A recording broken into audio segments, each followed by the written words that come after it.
থামুন ভাই।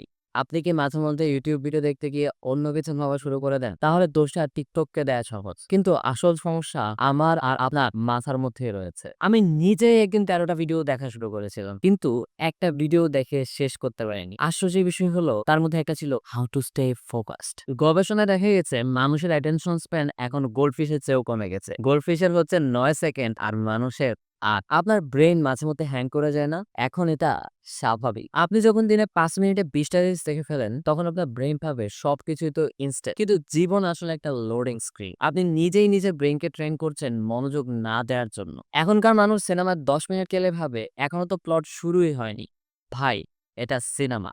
৩০ সেকেন্ডের রিলস ভিডিও না। আপনি চাইলে দিনে ১০ মিনিট স্ক্রল না করেও কাটাতে পারবেন। এতে আপনার কষ্ট হবে, আপনার ব্রেইন চলে উঠবে। কিন্তু আশা করি এতে আপনার ফোকাসটা ফিরে আসা শুরু হবে। এভাবে না বদলালে একদিন আপনি ৩০ সেকেন্ডের ভিডিওতেও স্কিপ বাটন খুঁজবেন। তো আপনি আপনার অ্যাটেনশন স্প্যান বাড়ানোর জন্য কি করবেন? কমেন্টে জানান।